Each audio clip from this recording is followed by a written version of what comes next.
Welcome back to Earn and Invest, where we have the conversations that help you earn and invest in your future so you can make the right decisions today. I'm your host, Doc G, and today we're going to talk about family values at risk. According to J.R. Gondek and Vanessa Martinez, when we hear the word wealth, many of us think about money. But wealth is about so much more than that. All of the aspects of our lives that matter most to us, our family, our legacy, our community, the causes we care deeply about, contribute to our wealth and the richness of our life. Together they compose our family value. If we are only managing our family's money, however, our family value is at risk. Current financial advice often focuses on returns and rarely puts those returns into the context of unique goals, family history, and legacy that a person or multiple generations of a family are trying to achieve. This key concept is at the basis of J.R. Gondek and Vanessa Martinez's recent book, Family Value at Risk: Inclusive Communications to Pass on Your Family's Wealth and Legacy. Rooted in the knowledge that there is way more to wealth beyond one's ROI, J.R. and Vanessa work with families to ensure their financial plans reflect and protect their family value. Furthermore, their strategy is not only holistic, it's also inclusive. They prioritize the perspectives and needs of all family members, including matriarchs, individuals who are often overlooked by more traditional advisors. As a result, they are able to help families maintain their overall wealth and their value for generations to come. J.R. Gondek grew up in rural Wisconsin. He attended Marquette University, where he received his Bachelor of Science degree in finance. He later obtained his MBA from Northwestern University's Kellogg School of Management. As a partner and managing director with the Learner Group, J.R. works with families to promote intentional communication and drive collaboration between all generations. Vanessa Martinez was born and raised in Chicago. Shortly after graduating high school, Vanessa moved to Guatemala to complete her undergrad. Upon returning to Chicago, Vanessa completed her MBA from North Park University. As a partner and managing director of the Learner Group, Vanessa's primary focus is guiding families through all aspects of their wealth. Hi, this is J.R. Gondek. This is Vanessa Martinez on the Earn and Invest podcast.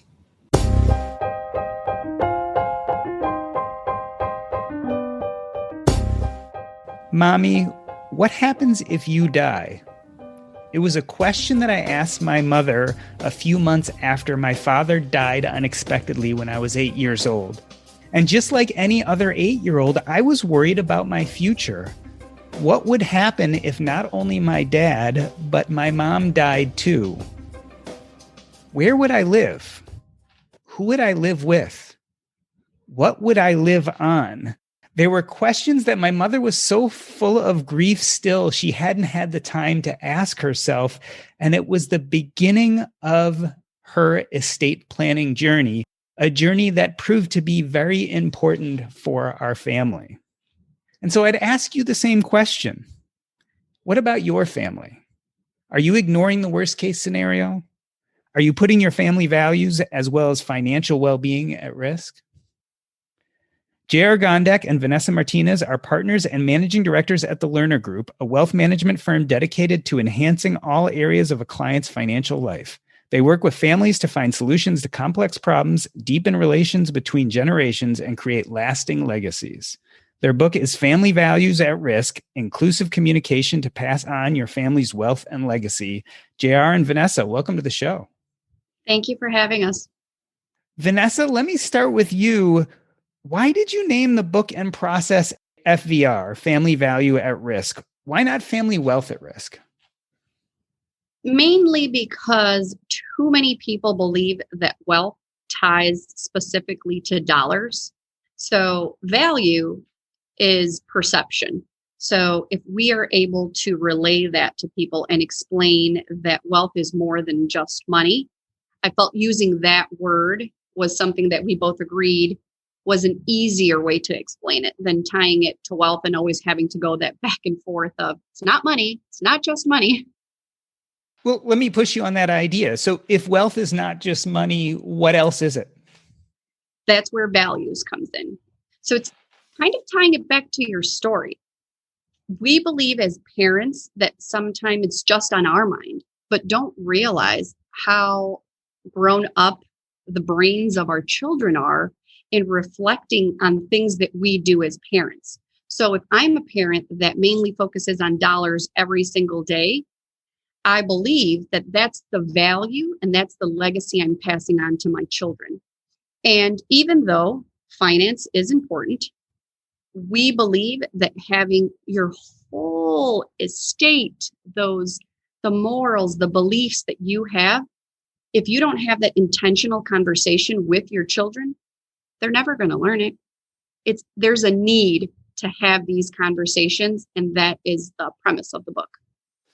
I want to come back to this idea of having these deeper multi-generational conversations. But JR, I noticed the book was subtitled Inclusive Communication to Pass On Your Family's Wealth and Legacy. Why did you guys use the term inclusive? That's important. I mean, it's something I grew up into the business where it was my experience was man to man. It was a male advisor talking to typically the patriarch of the family, and it was to build up a lot of wealth and money. It was very successful. But then what happened is too many times we would see someone pass away in a family and the affairs were not in order. There wasn't inclusive of both spouses or the next generation.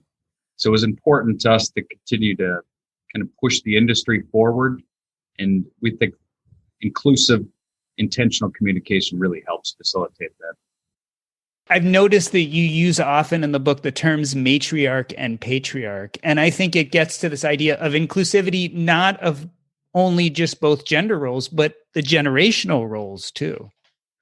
Well, not only that, but same with advisors, right? The more balance you have between a male, female advisor helping with a family, because we all think differently.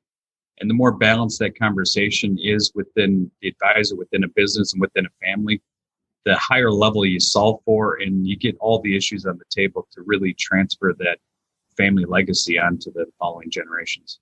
Vanessa, talk more about that idea. I mean, you suggest in the book that families should be advised by a team of advisors, including both a male and female. Why is that so important? It is going to be the perception of the person on the other side of the table. But we have seen through experience that in some cases, it could be a man on the other side of the table that prefers to talk to a woman, or vice versa, a woman who wants a man or a man who. So if you have both on the other side of the table, why not have both on our side of the table? And it doesn't necessarily tie to the gender, but more so the personality. My personality could be more driven towards, being in order, staying on track. And it could be the opposite, where the typical mentality is that a woman is more loving and more caring. And that could be JR in this case. But regardless, what we're trying to do is be able to give that complete sense of value to the families that we work with by having both of us and both of our personalities at that table for them. Let's talk more, JR, about this idea of family planning. When I started my personal finance journey, I started it in the Financial Independence Retire Early community, the FIRE community. And some people, at least in that community, kind of argued, well, each generation has to make it on their own. Is there something wrong with that kind of thinking? Well, what the fault we find with that is that's great as you build it up, but if you don't transfer it, some of that early on to the next generation, you kind of end up with that shirt sleeve to shirt sleeve mentality where one generation builds it up, the second maintains it, and by the third, it's gone. So what we found is more proactive. And again, you could start very small, and it could just be with a few dollars and get your either young kids thinking about things with $5 or $10, or when you're talking an older generation, or might be grandchildren or kids, that you could start with larger amounts relative to the small, and you really start to have the conversation through either gift trusts, depending on how you want to control things or not. And we just find as you talk about that with smaller sums, by the time you get to the larger sums, they're much more prepared to avoid that shirt sleeve to shirt sleeve. Can you imagine being handed randomly $3 million when you're the age of 60, not knowing it existed, maybe in certain parts of your life, struggling really hard. And because that lack of communication existed, you were never able to share with your parents that you needed it. And because of their lack of understanding that it was okay to share a little bit, that they didn't give it to you. They didn't talk to you about it. And now you're 60, you get $3 million. What do you do with it? You don't know. If you've never been taught the level of responsibility of having $3 million at a young age, it makes it so much more difficult to start at 60. JR, what Vanessa is talking about is this idea that we pass on more than just quote unquote wealth or money, but there's a cultural aspect to protecting family values, which maybe the traditional approach doesn't always acknowledge. Yeah, and there's other ways to think about too, because it isn't just about the money. It could be a charitable intent with the family and just helping to drive home that, sure, we're successful as a family, but you want to care about other causes or other humans that are out there or things like that. So, thinking about sort of the 3-bucket approach, 1 bucket to save, 1 bucket to spend, and 1 to give away. Simple things like that are very helpful, especially with younger children. I do that with my kids, and I think it's a good approach. So Vanessa, tell me why the family value at risk approach, how does that differ kind of from the traditional financial advising and estate planning that we see out there in the world today? The difference that we have slowly incorporated, and I say slowly just because it takes a few years to embrace it because of the old mentality of straight investments, is that we have an in-house estate planning / CPA on staff. That means if you have a quick question that you're going to ask me, I can run right over to his office, knock on his door real quick and be like, hey, this is what's going on. And because we understand your estate plan already, right? Because that's part of the flow.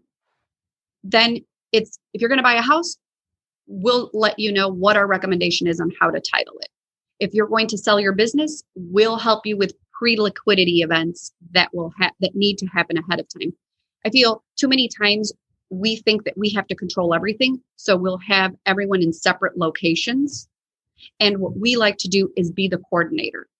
So it doesn't necessarily mean that you have to use the person we have here, because honestly, he's here just for a review. He's here to help give that guidance for then you to go with your attorney, but we help with that coordination.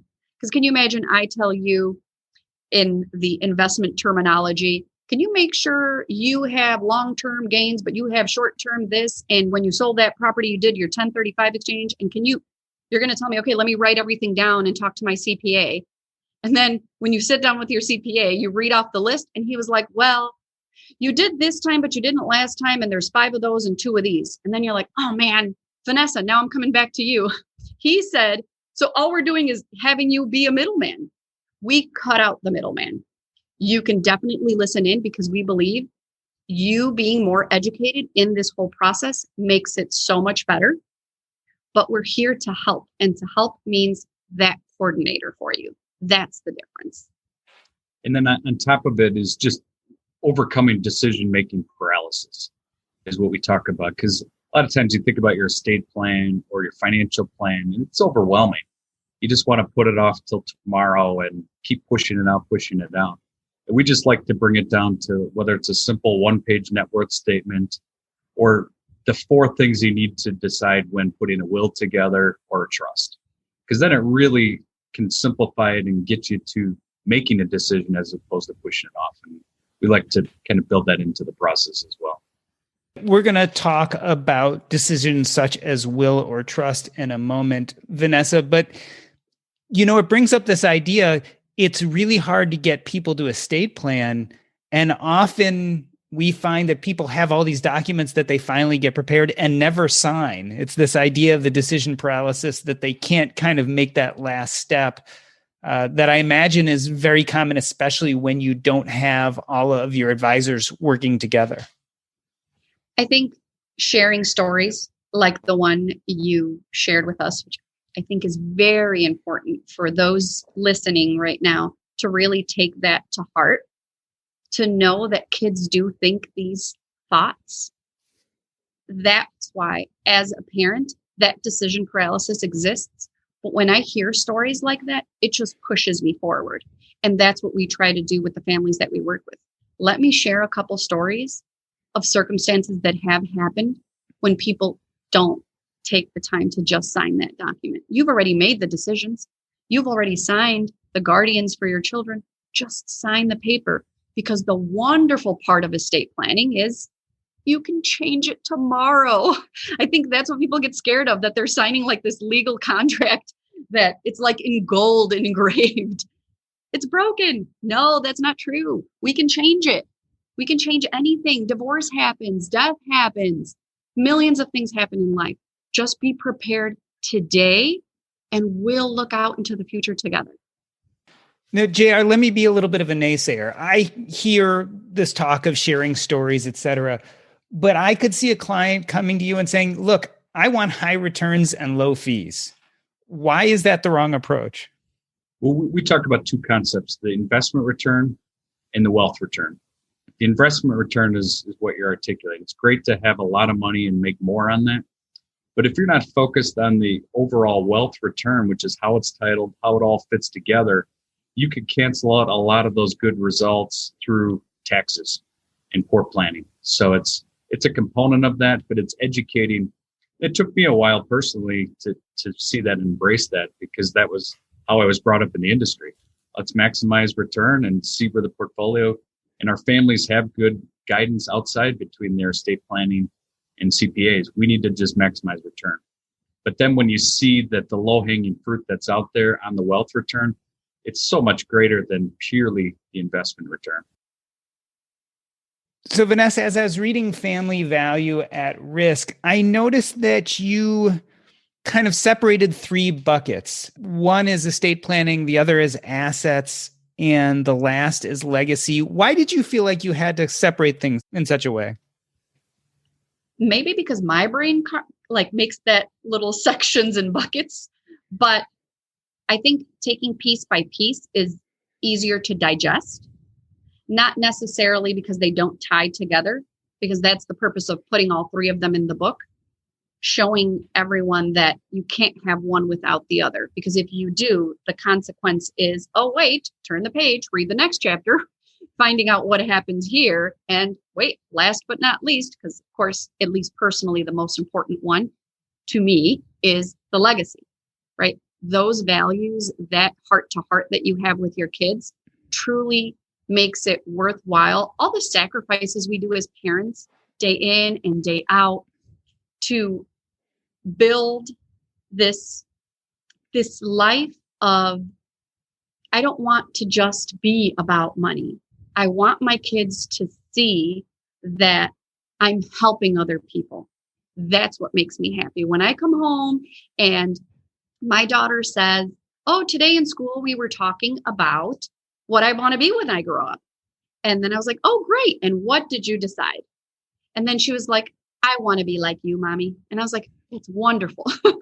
But I was like, but what do you want? And she was like, help families. That's what you say you do. You help families every day. And that's what I want her to know, right? I don't want her to think, oh, because you told them to buy this stock instead of that stock. That isn't what she should have in her mind. She should have in her mind knowing that I'm helping other families. And she does. I know I have to continue to, push that through year over year. It's not just one spur of the moment. And I feel too many families believe that. And we've had that conversation, exactly what you said, that the family will come down and they're like, yeah, my family knows. Honesty, that's key to my family. All of them know that. And I'm like, do they? If I ask them right now, would they say that your family legacy statement is embraced all around honesty? And they're like, yeah, I think so. And then they'll talk to each other, be like, do they? Would they? Or is it this? Or is it that? I feel having that one statement that helps unite the family, one front, I feel that's beneficial. JR, I was going to talk a lot about estate planning and assets, but certainly as Vanessa brings up, is legacy the key that we miss in traditional planning? I mean, do families not incorporate enough legacy into their plans? It's a shame because so many times the stories are lost, right? You don't, we hear them all the time from our families. And the follow-up question is, have you shared these with your kids and grandkids? And many times what we find is the answer is no. And it's just a shame that it's not. So we think passing on that legacy just really builds the first two parts and solidifies that long term. Vanessa, it's one thing to talk about the matriarch and patriarch, which are often grandparents, and maybe even including the kids, the next generation. But do the grandchildren want to really be part of this conversation? And is it important to get even that third generation into the discussion? Yes, and yes. And this is a tool that we've shared with our families to be able to do so. So if you're going to tell a story to your children, you're going to say, Tommy, you have a son named Tommy. I just gave you one. You sit with him and you say, when you were 18, I was running to your graduation. And that day, I received the call from my publisher that the book was ready. So what am I doing there? I'm doing two things. I'm bringing the child into the story, right? Because we forget that sometimes we might like to listen to ourselves talk, but the person on the other side wants to feel part of the story, right? So how do we do that? And we shared this in the book where I share stories of, I tell my daughter, while I was doing this, you were doing this. Do you remember when you were doing this? Yeah, I remember when I was doing that. Well, guess what mommy was doing while you were doing that? So that makes that keep going. And I think it's nice for not just the parents to share with their kids, but if it's the grandparents sharing stories, also including the grandchildren, because they can say, when your mom was, for your first birthday, your mom made this great cake, and that's when she decided that she was going to open her own bakery. It was a great day for all of us. You were celebrating your birthday. The cake was delicious. We all loved it.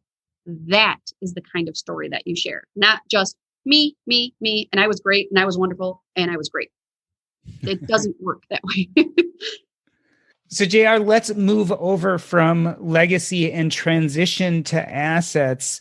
I was reading in your book that you guys steer clients away from index funds, or at least tend to look at individual securities. Why is that? It just gives more flexibility. And the COVID market period a year ago is a prime example of that.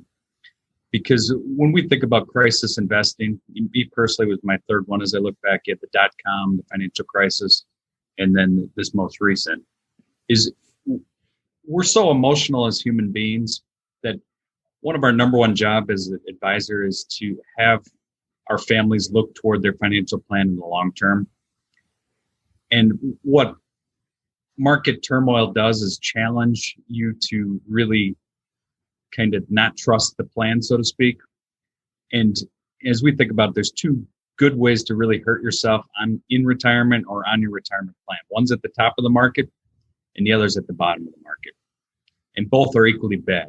Either at the top of the market, you're chasing the trend that you think is going to go forever, and then it reverses quickly, you lose a lot of money, or selling out at the bottom thinking that everything is going to kind of go to zero. And both cases are painful. And our experience has been, if we can make some small adjustments when we're in crisis investing and be tax efficient, we've had a lot of success with individual securities to do that. But then more importantly, navigate to not miss out when things recover. And it helps our families get over the behavioral nature of wanting to do something at the top or the bottom without really taking apart your retirement plan. So what I'm hearing you say, JR, is that there's no problem long-term with index investing, but in your case, you can overcome some of the emotional aspects and behavioral aspects by having a crisis plan in place, maybe some small things you can move around, in a sense, even to help your families feel like they're doing something during a crisis. Absolutely, because the other trend you have is, even if you got nervous during COVID a year ago and you had an index fund, you had embedded gains. So not only did you sell at maybe a bad time, but now you have realized capital gains to pay taxes on. So you kind of get hit twice. So it's, again, if you ride things out in the long run, it'll work out. But again, it's these short-term crisis investing periods that unfortunately we believe are going to be much more of the normal any of us would like. Vanessa, let's jump over to asset allocation. We all know this theory that you can break your assets into equities and bonds. And a lot of people have that 60-40 ratio. You guys are suggesting in your book that 70-30 may be more appropriate nowadays. Why is that? Interest rates is the reason. Interest rates are low. So to be able to have yield on your portfolio, fixed income, that makes it a little more difficult. That's why we try to lean to more 70-30 because of inflation that comes from this as well. We've seen all the stimulus that's been given out. So to be able to surpass that and maintain your portfolio, you need to hedge against inflation. That's why we lean a little more on equities. But as JR stated before, these equities can be a little different. I think the typical view of an equity is that it's growth, it's risky, and you should be careful.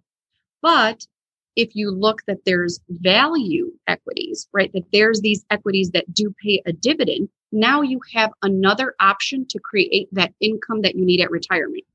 One of the things that I read on your website is that many people believe that they have to produce income and that they have to have a certain dollar amount. And if they don't have this dollar amount, that they'll never be able to be okay in retirement. But if we do it backwards, and that's our thought process, you tell me, Doc, how much do you need? You want to live off $100,000, $200,000, $300,000. Then we look at your portfolio and we place those allocations appropriately to be able to produce that income. And once you have that portion, everything else can be used to hedge against inflation. So it could be a little more, let's call it risky, but you have the income you need so you feel safe. JR, Vanessa talked about dividends, and I have to hold myself from going there, but I would just throw the question out. You know, a lot of people, there's a big argument about dividends as well as retirement income. And some people look at that as forced liquidation. Are you guys big fans of a dividend strategy?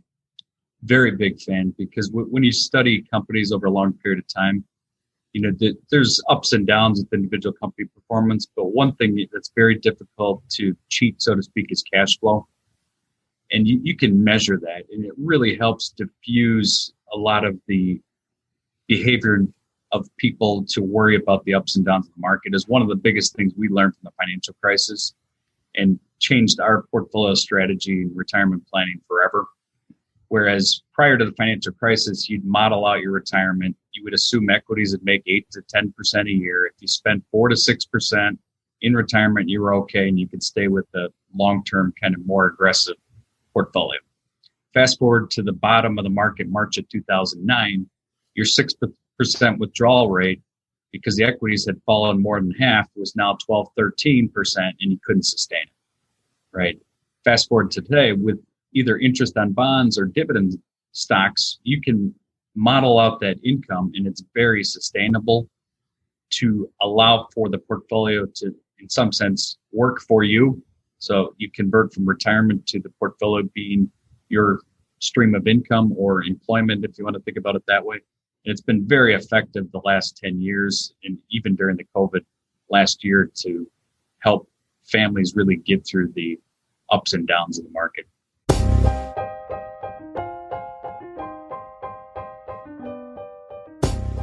Let's take a quick break. JR Gondek and Vanessa Martinez are authors of the recent book, Family Value at Risk, Inclusive Communication to Pass on Your Family's Wealth and Legacy.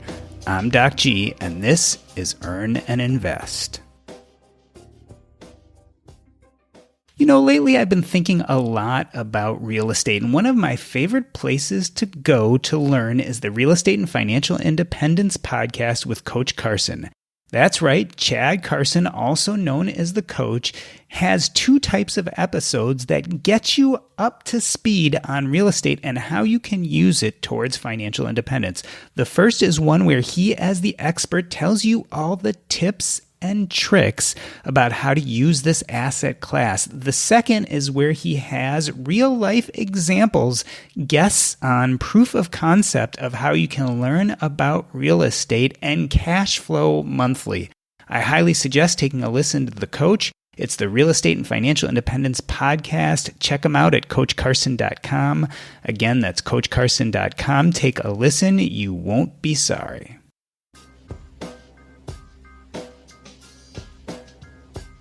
Let me reintroduce you. J.R. Gondek and Vanessa Martinez are managing directors of the Learner Group, where they help guide families through all aspects of wealth and promote intentional communication while driving collaboration between all generations. JR, I've heard emotionally people feel safer knowing that they're having dividends come in as opposed to liquidating stocks to support themselves. On the other hand, I also buy the argument that in a sense, dividends are a forced liquidation. You're still paying taxes on them. It's decreasing the value of the equities you still hold. The difference being that when you decide to liquidate to pay for something versus awaiting a dividend, you have a little bit more control. On the other hand, I definitely see emotionally how it can feel much safer, this idea of not having to sell during a downturn. And it's a little bit reminiscent. When I was in business school, we talked about the low interest rate. And one story that I've always remembered is one of my professors in the early 80s, and he was finishing his PhD, and the professor told the class, now remember one thing, this piece of wisdom: never again will interest rates be below 10% in your lifetime. And that was the early 80s. Here we are 30 plus years later at zero, right? So it's, at some point, interest rates will be a lot higher. I don't know if they'll go to 10%, but it's the ability to kind of maneuver through those periods of time. And cash flow and dividends, whether it's hedging against inflation, has been a strategy that's tried and true during all these periods of time. Part of my family legacy actually is when my father died in 1980. My mom took the insurance money, and interest rates were so high that you were making 14 or 15% on bonds. It was a really heady time, one that as an adult, I've never seen interest rates so high. So I can't even imagine what that was like, much less having to get a mortgage or do something like that during those times. But that's definitely part of the stories that have been passed on to me about my financial legacy. Vanessa, let's move over to estate planning. So we talked about kind of those three buckets: assets, legacy, and estate planning. That by far, I believe, is a topic that could take up many podcasts unto itself. But I always hear the same question over and over again. Should I get a will? Do I need a trust? Is there an easy answer to such questions? The answer is yes. Yes, period. That's the easy answer. And I guess it's yes, because, but it does depend on what you're trying to get accomplished. Many people believe, well, if you don't have $3 million, what are you doing an estate plan for? But I disagree. You do need it. There are decisions that you've made that you're just putting on paper. That's what an estate plan does for you. Specifically, when you have children, and even more so if, there's the whole equal versus fair. Are you going to be fair to your children? Or are you going to be equal? It is not the same thing. And do you tell them about it now? Do you just put it in the estate plan? So this is, I think the estate, when you divide the three topics, the estate plan kind of brings the legacy and the assets in one. That's what the estate plan does. It integrates your feelings, your thoughts, your morals and wishes, tying it to the assets you have and how and when and why you want to pass them. That is the purpose of an estate plan. So if you definitely have assets and you have some type of morals and beliefs, you should have the estate plan. Jer, I think most people buy this idea of I should have an estate plan, and most people kind of get the idea, I probably should have a will. How and when do you decide if you need a trust? And is there an easy answer to that question? It's more when you think longer term, because accidents happen, right? Unfortunately, are part of life. And the nice thing about the trust is it really tells what Vanessa just said, how you can carry things through, even if you don't have a lot of money necessarily today. But to change it in the future is great. So a trust sounds complicated, but in essence, it's just spelling out your wishes within one document of who you want to take control of your financial life, what ages you want kids to have access to money, and those kinds of things. And the other tool that we find is very common are gift trusts for either kids or grandkids saving for college. We think that's a very effective tool. And again, those sound complicated, but we go through a lot of conversations. Is it better for a 529 plan? We tend to find a lot of families the gift trust is the better vehicle for a bunch of different reasons. But again, it sounds more complicated than it ultimately is. So, Vanessa, one of the really fun parts of your book is listening to the stories, both positive and negative.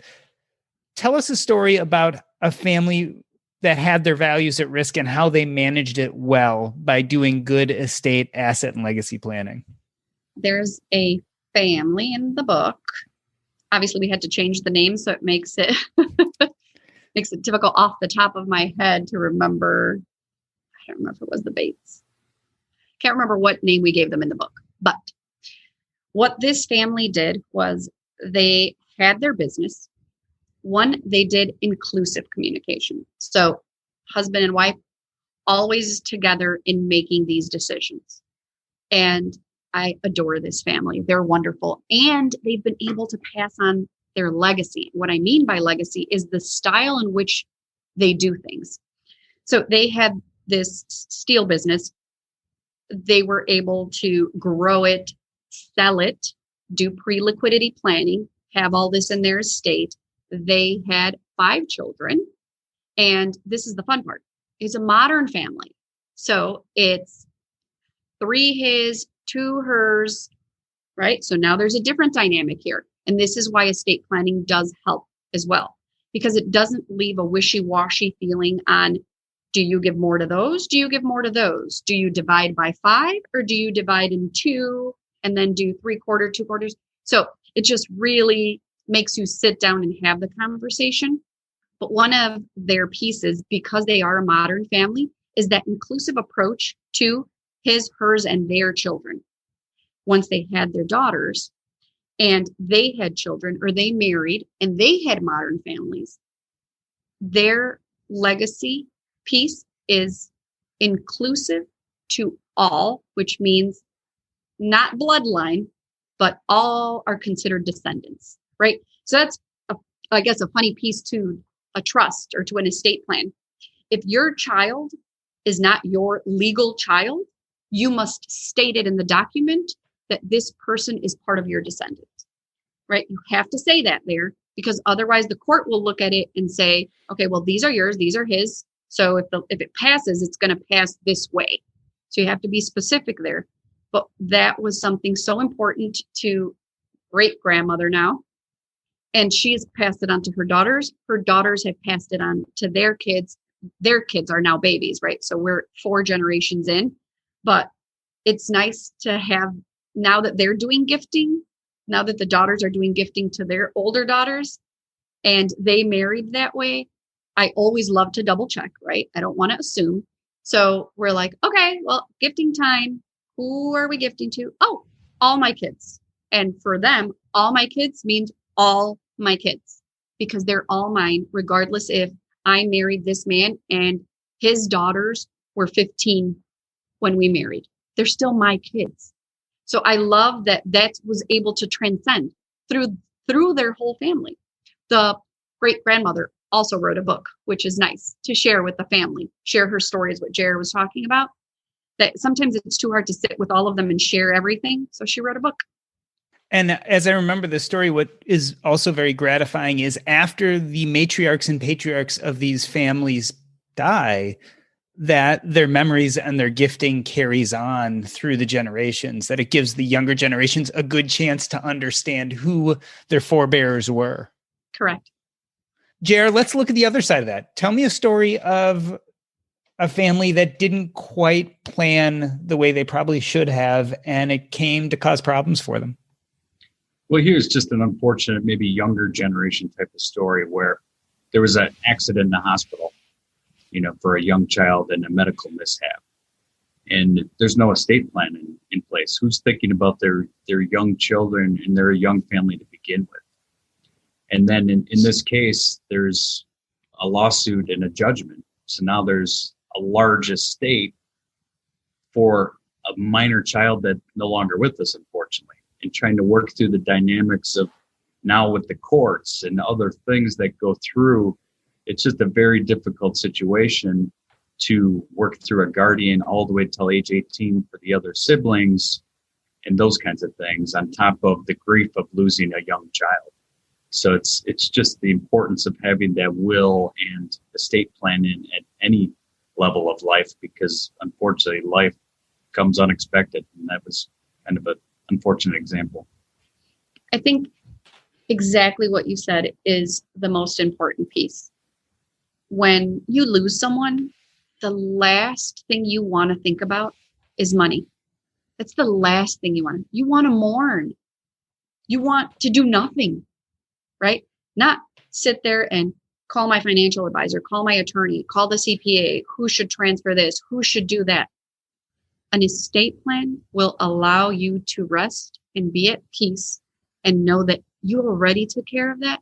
Now it's time to give yourself that peace that you need and give yourself the time. There is no rush. You're all set. JR, as I listen to you and Vanessa talk, I realize that this estate planning, this legacy planning can be complicated. There are a lot of DIYers out there, people who want to try to do things themselves. Is this the kind of thing you can manage on your own? Is it possible? We would say it's better to have something rather than nothing. So if you go onto a website and at least have a will and trust in place, it's better than having nothing. Having said that, as you get closer to retirement or build up larger amounts of wealth, it's very important to have an integrated plan. And one thing we spend a lot of time with families is whether you're middle of your career or you're toward the end of your life. What a lot of families don't spend a lot of time on is comparing between generations, because we find so much wealth is lost between generations just through lack of communication.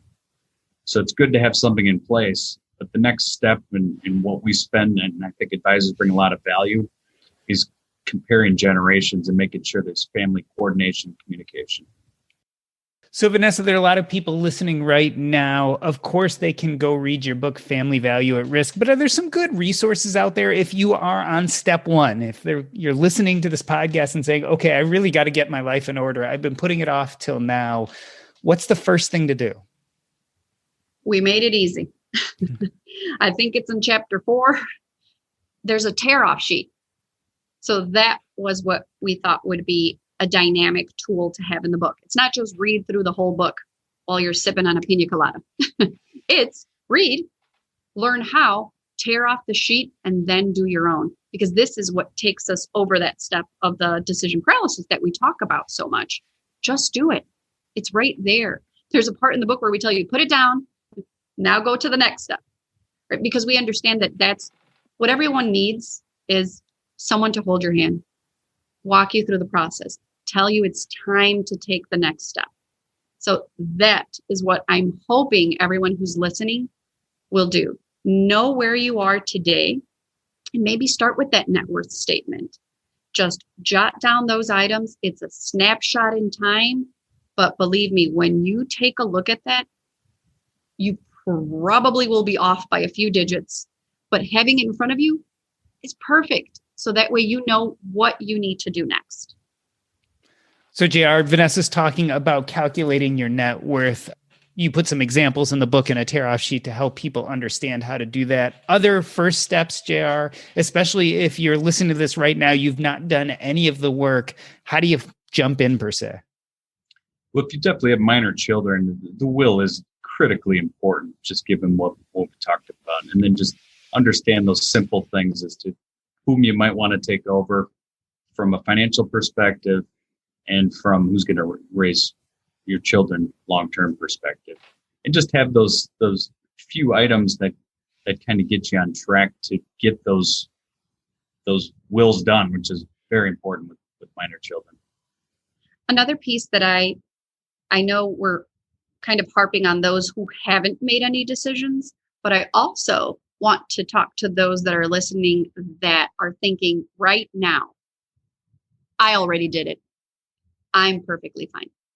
I'm here to tell you it's time to review it because changes have happened. If you drafted this trust 10 years ago, believe me, take a quick read, or I would say have a professional take a quick read, and I'm sure you'll be able to find something in there that needs some kind of adjustment.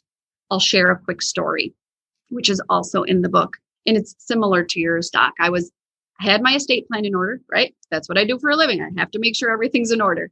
I get on the airplane and I decided to do a family trip. And I mean full-blown family, mother, father, both sisters, husbands, kids. What did I do? Mistake number one. The whole family's on the same airplane. I'll never do that again. Learn my lesson. Turbulence. Horrible turbulence, right? At this point, I'm talking about turbulence where people are crying on the flight. Lots of people. I was that person. I'm just sharing the truth. It was me. I was crying because I'm so nervous. And then I'm holding my kids and we're praying. And what I learned from that was you don't only need a plan. You need to revisit that plan and have a plan, let's call it B or C. In your estate plan, it'll always say, this is my trustee. And if this person's not okay, then I have this trustee. And this is how everything flows down. It goes down a generation, right? If your trust was built, I want to say at least 20 years ago, the way they were drafted, they had an end. And by an end meant kind of next of kin. But then they didn't know where they went to after that. The assumption was that it went from parents to kids, from kids to grandkids. And I'm sure everyone will outlive it. No, that's not true. Because if you have one child and that one child had no kids, where does your estate go? So after I got off the airplane and came home, I was like, I need plan C because everybody on that plane was everyone that was going to inherit everything. There was no one left. I made them get on one plane. So plan C, please. Everyone who's out there listening, you might have plan A and plan B. Let's think of plan C. I love this idea and this visual, Vanessa, of you sitting on the airplane with turbulence, because I think it's a great metaphor for what happens in our lives. Just like in my introduction, we never expected my dad to die, but he did. And there is always going to be unexpected turbulence in our lives. We always worry about our wealth being at risk. But I think it's more than that. As you guys talk about, it's your family value as a whole at risk. It is your estate and your legacy. And I think if we fail to think about it, we certainly can suffer some of those consequences. So I wanted to thank you guys for being on the show. Vanessa, why don't you tell us what's up next in your life? And then JR can tell us where we can find you on the internet if we want to know more. What's next? I think right now with the business, continue to be able to shape the team to have these same beliefs that JR and I have to make sure our legacy continues, to be able to help families with their legacy and making sure that that continues.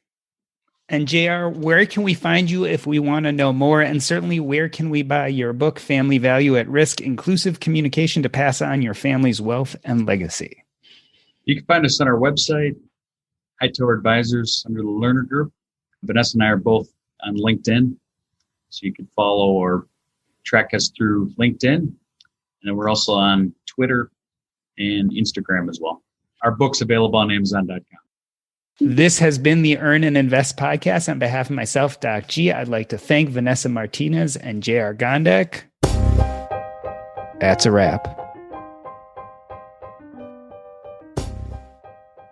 Before we get to the community segment, I just wanted to remind you that if you are enjoying the podcast, listening every Monday and Thursday, and want to continue the conversation, the best place to do that is in our Facebook group. Go to earnandinvest.com/Facebook. There you will be able to discuss similar topics to what you hear on the podcast. We talk about personal finance, what's going on in the news, you name it, we talk about it there. It is a great place to find community. Again, that's earnandinvest.com/Facebook. Check us out and become part of our community, which reminds me the community segment today is going to be a little different. I did an interview with my son Cameron on Fireside. That is a new platform which you'll be hearing a lot about in the future. I will be recording episodes there hopefully every Friday. It's like live radio with an audience. This was a trial run for us. I interviewed my son talking about our family values and what it's like to grow up with me as a father interested in the financial independence retire early community, what he's learned from me, my wife, and then also being the editor of the Earn and Invest podcast. Cameron is 16 years old. I hope you enjoy it. He has a lot of important things to say about money and growing up. Take a listen.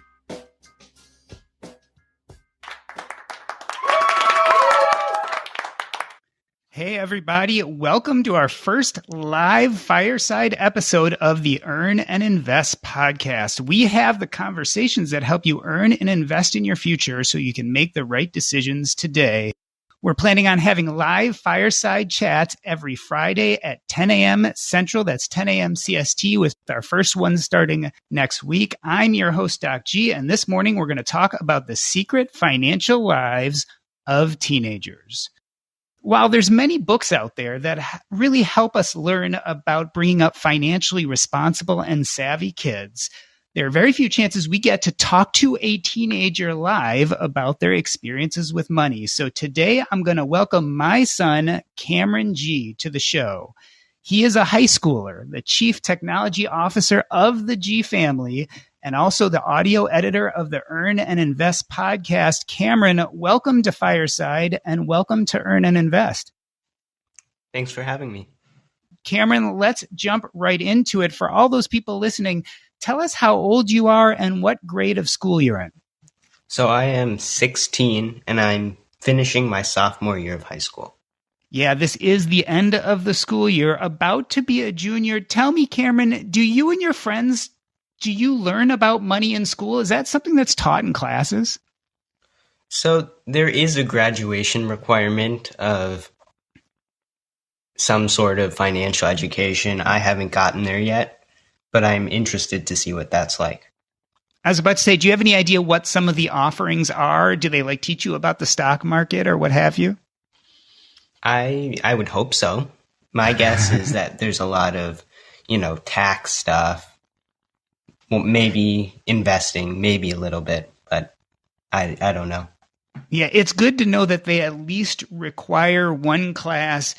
Do you and your friends talk about money? I remember you and I were chatting way back when GameStop was a thing, and you and I have also talked about cryptocurrency. Is this something you're hearing your friends talk about at school? Less about crypto, but more about investing in these stocks that seem to go up and down very rapidly, like GameStop, and they seem to think that it's a good idea to invest in those. And I highly disagree from at least what I know, but it seems too volatile to ever make money on such, or even consider investing in that. It's an interesting question because you, as the audio editor of the Earn and Invest podcast, really get to listen to financial talk a few times a week, and you've edited, I think, almost 100 episodes. Do kids really know what they're talking about? Are they going out and studying these stocks and really understanding them, or do you think it's more of a fad? I think it's definitely more of a fad. They try to make money based on what people say they're going to make money on without doing actual research into it. So it's kind of they look on the surface, but they don't dig deeper, trying to find, better ways, or they don't dig any deeper. They try to go for the easy money, as I think some people would call it. And I'd love to say they're doing that because they're kids, but anyone involved in personal finance knows that adults do the same thing as well. As you're hearing your friends talk and when you're at school, do you get the feeling that your financial upbringing at home is different than theirs? I do. I think I've been introduced to more of these different topics, whereas they might see investing in these, I think you just called it a fad, but in these fads, I would call it irresponsible. But I guess that's how you learn. So I think I've been introduced into kind of what's making good decisions when it comes to investing, where to put your money. A lot of my friends also, they don't manage their money. So I think that's very different. Yeah, when you're talking about fads, we're really talking about this idea of speculation versus investment. Certainly, hopefully what you've been learning by editing the Earn and Invest podcast is we are big fans of investment and not necessarily huge fans of speculation, although I think it has a place in any asset allocation. You come at this with a little foreknowledge. Tell me, do you feel like we talk about money a lot at home? Kind of. It's never like talking about budgeting and maybe you do that when you're not around me, but I think there's a lot of talk to me about how to manage my money, but not actually how you do it. We've had conversations about how to manage my money, but I don't think we dig any deeper than that usually. Yeah, it's an interesting question. And I've done a lot of thinking about this too. As a parent, I think the 3 ways to teach children about money. One is didactic teaching, where you sit them down and you give them lectures about money. And I would bet you would say, Cameron, that we probably don't do a lot of that at home. Correct. I think another way is through modeling, which is that kids get to see what their parents do, and then eventually they copy them later in life, which is exactly what I did with my own parents. My own parents were business owners and real estate entrepreneurs. So I became the same, not because they necessarily taught me about that, but because I saw them do it. And then the last is experiential learning, which is allowing children to have the chance to experiment and either succeed or fail. Talk to me about modeling. Do you feel like we as parents include you in some of our financial decisions, or do you get to see how we operate out there in the world, whether it's in business or real estate or what have you? I definitely see you guys demonstrate all these skills. I mean, you manage a bunch of condos, so I'll go with you to those. I'll see how that works. That, and you just let me, I think your whole system for letting me manage my own money. So I kind of copy what you do, or at least I try to. I want to talk in a moment about the system for which you manage money. We do an interesting thing with allowances. We're going to talk about those in a moment. But tell me, what do you think you glean more from? Do you think it would be better if we sat down and taught you, for instance, about real estate? Or do you think you get more from watching us do these real estate transactions and going with us to the closings and meeting the new tenants? I think I learn more from watching you guys do it, but I also tend to learn by myself. So I'll do my own research into stuff on YouTube or the internet, and I'll try to go deeper. But I think you guys do a really good job showing me, the basics that I should know by now. And do you feel that impetus to go out and learn more? It sounds like self-study is big for you. Yeah, I definitely feel like it's very important for me to go out and learn some of this stuff by myself and try to get some of the bigger ideas, try to get ready for when I have to budget myself and manage my own money at a much larger scale. Let's talk more about managing your own money. We have a funny way of doing an allowance here in the G household. Tell us, or tell the listeners, what do we do with your allowance and how it plays out through the year?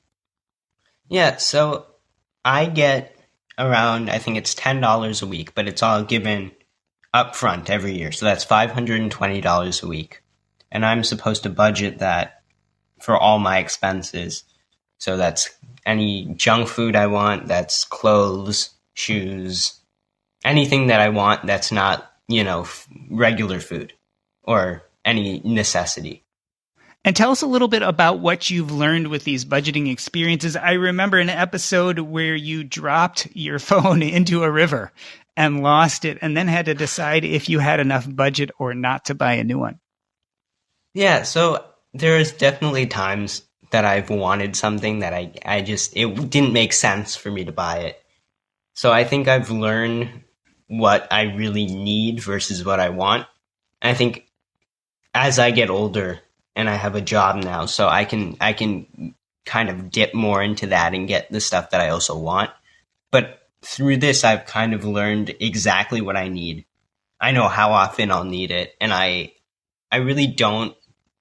I try not to buy clothes and such just for like fun. I try to lengthen the lifespan of my clothes as long as possible. Do you feel like we're kind of a frugal household? I'm getting this feeling that people listening would say, boy, you guys tend to stretch your dollar. I think you guys definitely do. I think I'm very different, but I think you guys definitely are very frugal. Tell me about that. How are you different? You are not a spendthrift. I definitely buy a lot more than you guys do. I tend to spend my money on computers, iPads, anything new that comes out in the electronics world, which is very different because you guys will keep the same stuff for years. Yeah, there's really two ideas behind saving money, right? One is that you make tons of money, and the other is frugality. We, as your parents, I think we do spend money, but certainly we do like to save and make our things go far. It sounds to me as you grow up and you're looking at how you want to manage your money, you're really going to concentrate more on the making money side since you like to spend it. Yeah, I would definitely agree with that. And you tend to like to buy things like electronics and toys, et cetera, stuff that neither your mom or I necessarily have a huge interest in.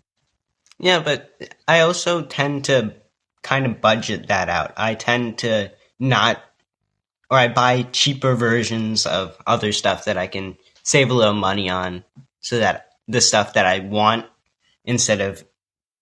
so that the things I want, I can spend more money on because I don't really care about other stuff as much. So I kind of try to find the cheapest way I can buy other stuff that are still good quality so that I have more money and I can still save. You mentioned earlier that you were making some money. Tell us about your history of money making. How have you made money in the past and what do you make currently? So in the past, I have worked for my neighbors. I still do a little bit of that. I used to mow their lawn, shovel their snow and such. Now I edit this podcast, and that's a couple hours a week, but I've got it streamlined, so I make, $60 a week for a couple hours of work. And you've kind of had a side hustle of buying and selling and fixing up electronics. Yeah, it's really fun. I don't know if it's made me a ton of money. There have been times where it has, but I would think that I've maybe made slightly more money than breaking even on that one. Now, you are 16. You're going to be going into junior year next year. Have you started thinking about college and specifically how college is going to be paid for? I have. So I'm lucky enough that I think you guys will definitely help me with that. But I also realize that I'm going to have to figure out a way to pay for all my other expenses like food and stuff like that. So my goal is to get a job. And we've even talked about this idea of you getting a job in high school. And you said, Dad, none of my friends are getting jobs. Tell me about your feelings about working. I mean, for instance, you're 16, you could go out and get a job in a restaurant or get a job like that never has seemed to be of interest to you. It's always kind of scared me to do those kind of jobs. And maybe it would be different if I got one. But I've always been kind of the type of person to want to do a job that's maybe not in a store. So I would want, like, editing this podcast is a perfect example. I would want to do a job where I can either use creativity or try to, I don't know. I was thinking about working in like a phone repair shop, maybe. I think that's where I don't like coming into contact with people a lot. I'm kind of shy occasionally. Do you think that's a generational thing? Like, do you think the people you go to school with are going to come out into the work world and feel the same way, where they're much more interested in virtual work or at least work that's not as much face to face? I definitely think people are moving to want to do less of that. I think our generation, or at least my generation, really likes online stuff. I have a lot of friends that like online school. I tend to disagree usually, but this is one of the times where I agree with the idea that coming face to face is worse than being online or in the back of a store. So let's talk about kind of future career for you. Have you thought much about what you want to do for a living? And I guess first and foremost, can you parse out, do you plan on being an employee or would you rather be an entrepreneur? I'd rather be an entrepreneur. I assume that at some point, for at least, some time, I'm going to have to work for someone. But the field I'm looking at going into is some sort of electrical engineering. So I'd like to, get into college, a good college, and become an engineer. And eventually, do you think you would be inventing things? I know you have a profound interest in electronics, phones, iPads, computers. Do you think you would actually be creating hardware at some point? I would like to. I like more hardware than software, so I'm hoping at some point I can create some hardware. A lot of people, especially when I was growing up, we really looked at what we were going to do for a living as a means to meeting our financial goals. You're 16 now, but at some point, obviously, you're going to go to college and become an adult. What do you think your financial goals are going to be? I think my biggest goal is just to get out of college and work whatever makes me the most money so I can save as much as possible the first couple of years I'm out of college. And so after that, my goal is to, kind of figure out or find some nonprofit, some technology nonprofit that I can work for, and just, I want to join that sort of thing in the end. So let me reintroduce you for people who are just joining us. I am Doc G, the host of the Earn and Invest podcast. I am interviewing my son, Cameron G. He is our chief technology officer of the G household. He is a high schooler and he edits my podcast, Earn and Invest. And we are talking about the secret financial lives of teenagers. Cameron, you just mentioned that you probably want to take a job right when you get out of college or when you finish graduate school, what have you, where you make a lot of money. It's an interesting statement because I know, for instance, when I came out of college and went to medical school, I wanted to be a doctor. It really, for me, was more of a passion play than a money play. Being a doctor obviously makes money, but it was something I was very passionate about. Do you think you'll be passionate about that first job, or are you really looking for a moneymaker? I think if possible, I'd like to be passionate about it, but I also want it to be a moneymaker because I'd like to do whatever I'm passionate about later and try to then enjoy that as much as possible. Where did you come up with that philosophy? For people who don't know, I'm Doc G, and I am part of the Financial Independence Retire Early community. I was a physician who pretty much made my wealth at the beginning of my career and then realized that I didn't have to be a physician anymore as I got more and more burned out through working. Cameron, did watching my trajectory at work kind of give you this philosophy about kind of making the money up front so that you could do what you want? I definitely think you heavily contributed to that idea because I see you doing a lot of stuff that you really like doing now. So that's my goal, to be able to, by the time I'm your age, be able to do basically whatever I feel like doing. Yeah, hopefully before you're my age, because I'm getting kind of old there. So I mentioned I'm part of that FIRE community. Tell me what you think about Financial Independence Retire Early. I think it's cool. I definitely agree with a lot of things that are said. I would like to retire early, and my idea of retiring is kind of quitting a high-paying job and instead working at some low-paying nonprofit. So I definitely think it's really cool. So I'm using that as a guide. Let's see how it goes. I haven't yet entered very far. Tell me, have you ever heard other people talking about the FIRE movement? I believe you follow certain people on YouTube, but is it something you hear about at school? Do you ever hear other kids talking about that? I definitely do not. I don't think I've once heard it at school. On YouTube, though, I watch people on YouTube like Graham Stephan. So do you think kids your age think about this kind of stuff? I mean, again, you've been exposed to it, I think, at an early age through our family. But what do you think other teenagers think? Do you think they consider these kind of things or are worried about what they're going to do when they grow up? I don't. I think a lot of kids are taught that you save up for something and you save all your money for it. And then you immediately, instead of saving any of it, you immediately buy after you've saved up whatever you're saving up for, instead of actually saving any money. And then this process kind of goes in circles. But the problem with that is you're just going to keep going in circles. You're never actually going to save any money. So it's just going to be a constant struggle to stay on top of things. Yeah, the so-called hedonic treadmill, right? The more you spend, the more things you buy, the more you want, so to speak. Has knowledge of this stuff curbed your enthusiasm for buying things at all? I mean, one thing about the FIRE movement that you see is there really is a lot of concentration on spending wisely. Brad Baird of the Choose FI podcast calls it being a valuist. Have your spending habits curved?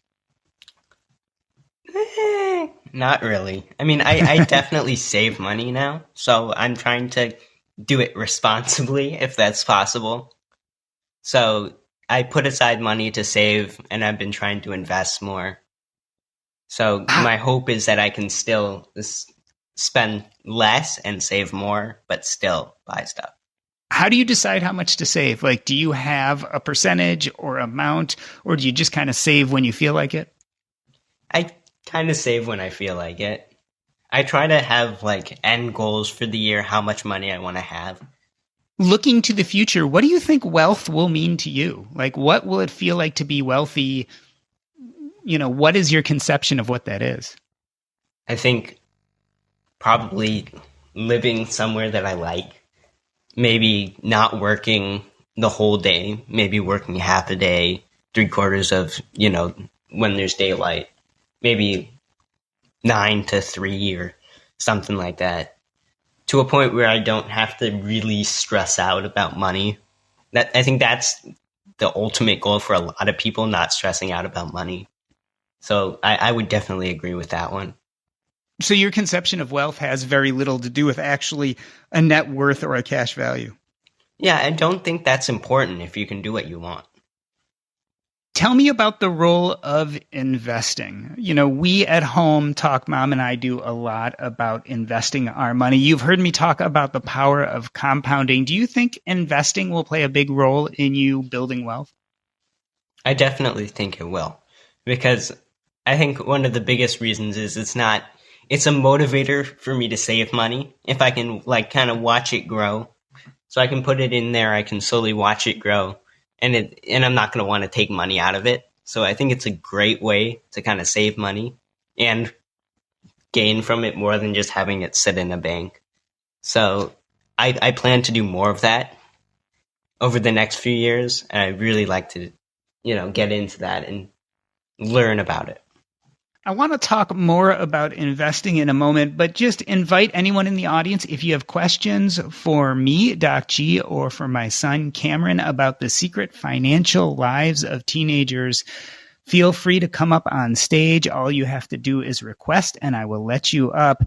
Cameron, I remember really actually into my 30s, I didn't really understand investing, which is funny because I grew up with parents who invested in the stock market their whole lives.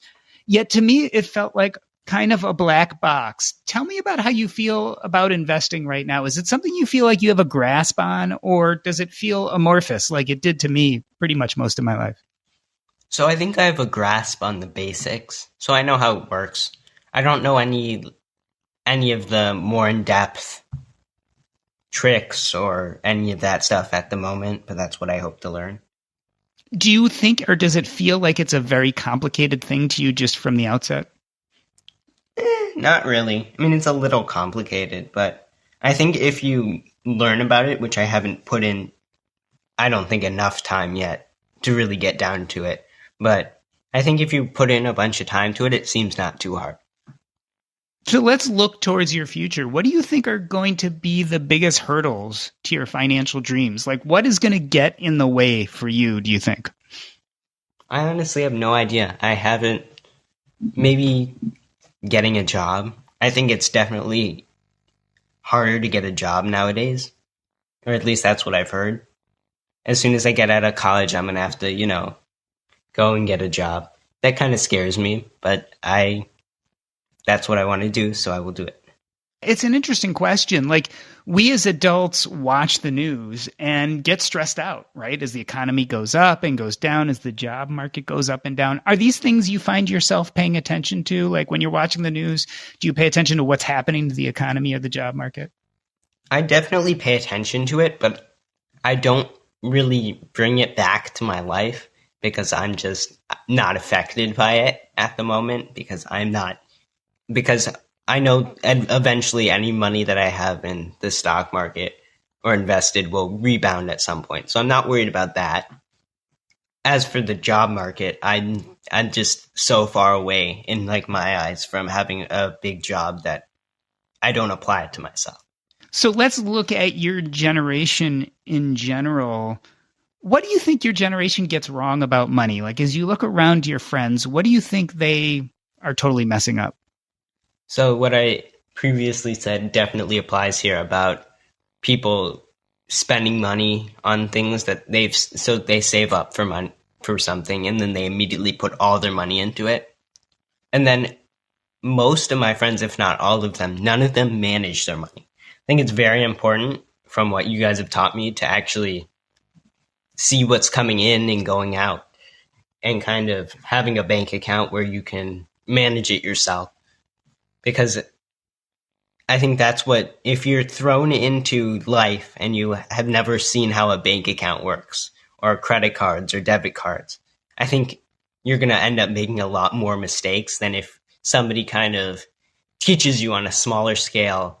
And if you make a mistake, then it's a lot smaller than if you lose. It's like losing $1,000 versus $10,000, or $100 versus $10,000. Yeah, it's a good point. You know, when you're young, the stakes aren't as high. Speaking of credit and debit cards, you really pushed us when you turned 14 to get a debit card. And I remember feeling a little reticent. On the other hand, it really helped you learn about how to use your money. Yeah. And I think, that definitely was helpful. I've definitely learned about that. And then I think when I was 15, I convinced you to let me get a credit card so I could get those rewards. And I definitely learned about that as well. There is a whole nother story, which is credit card hacking, or hacking the rewards. That's a little next level. You might be a little too young to be starting to get multiple rewards credit cards, but I get a feeling if it can be done, you will eventually do it. Yeah, right now I spend a lot of my money at the Apple store. So I got an Apple credit card. So every time I spend money there, I get like 3% back.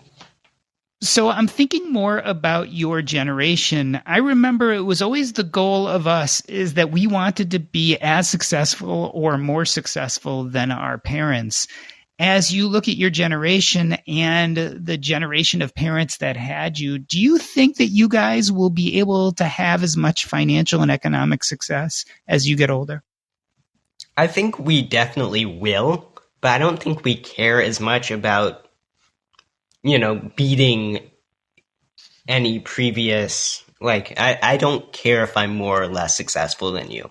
It really doesn't matter to me as long as I have what I need. Yeah, it's an interesting point because I'm from Generation X. And, if you look at the stereotypes of Gen X, we tend to put our heads down. We're kind of workaholics. We kind of push our way through.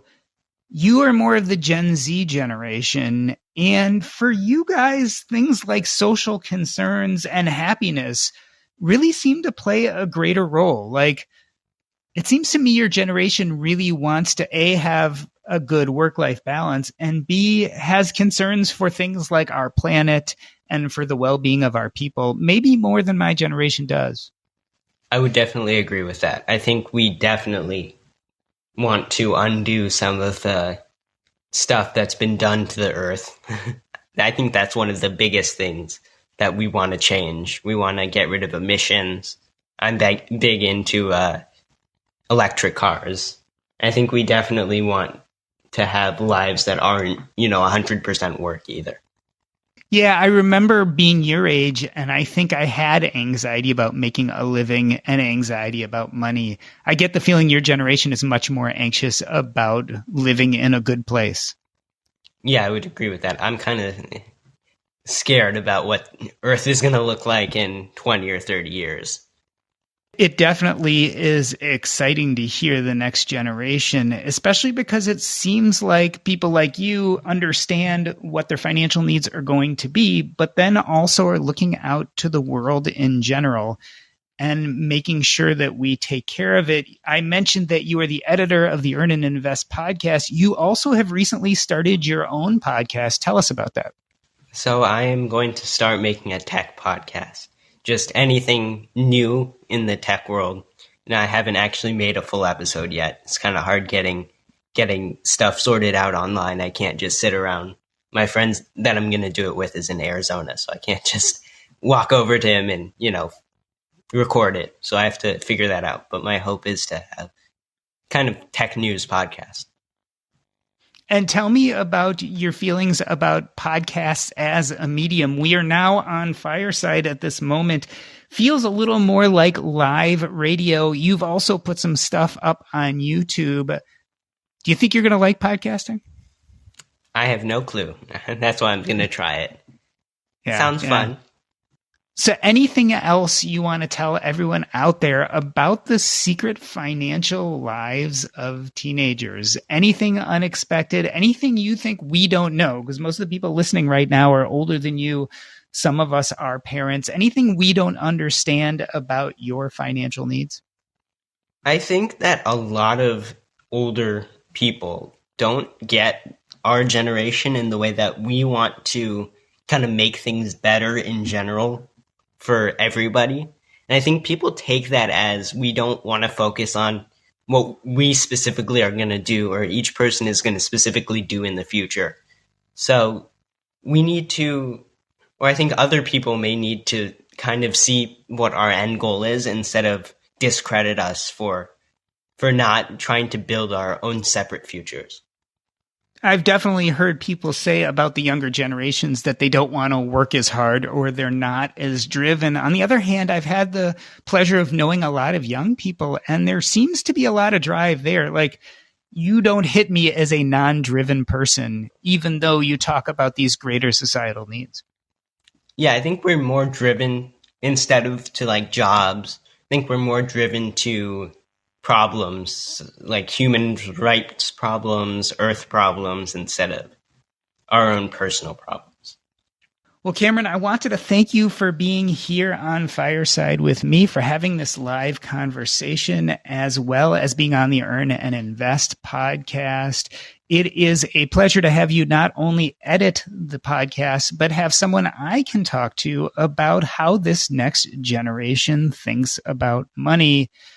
Clearly, the next generation is different than our generation. The kids of today have some different concerns. On the other hand, I think they can be just as financially savvy as their parents. And listening to you talk about money, I have these feelings that you're going to do a great job. And it's nice to know that you'll be out there being a responsible teenager and eventually a responsible adult when it comes to your money.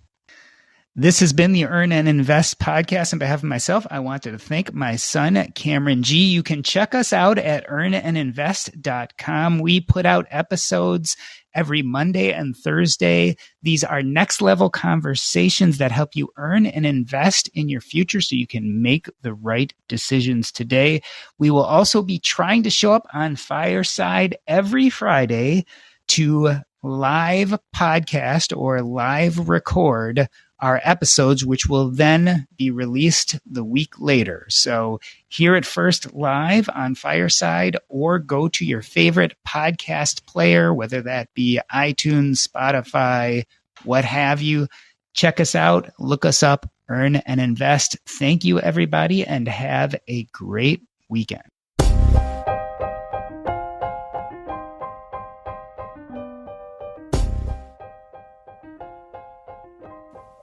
Cool. Thank you, guys. That was a lot of fun. Thank you for sharing your story. Yeah, no problem. Did you feel like you got to talk? It's with a book like yours, it's hard, right? Because I don't want to go too into depth. On the other hand, I want to skim some of the major issues. Did you feel like we were able to talk about some of the important points and things that you wanted to get across? And it was the same challenge with writing it too, because you don't want to get too in detail because you don't want to turn off, but you want to go high level enough. So I think it was a good conversation. I think starting with your story was perfect for this segment. It ties what people are forgetting. That's the most important piece. So I thought that was perfect.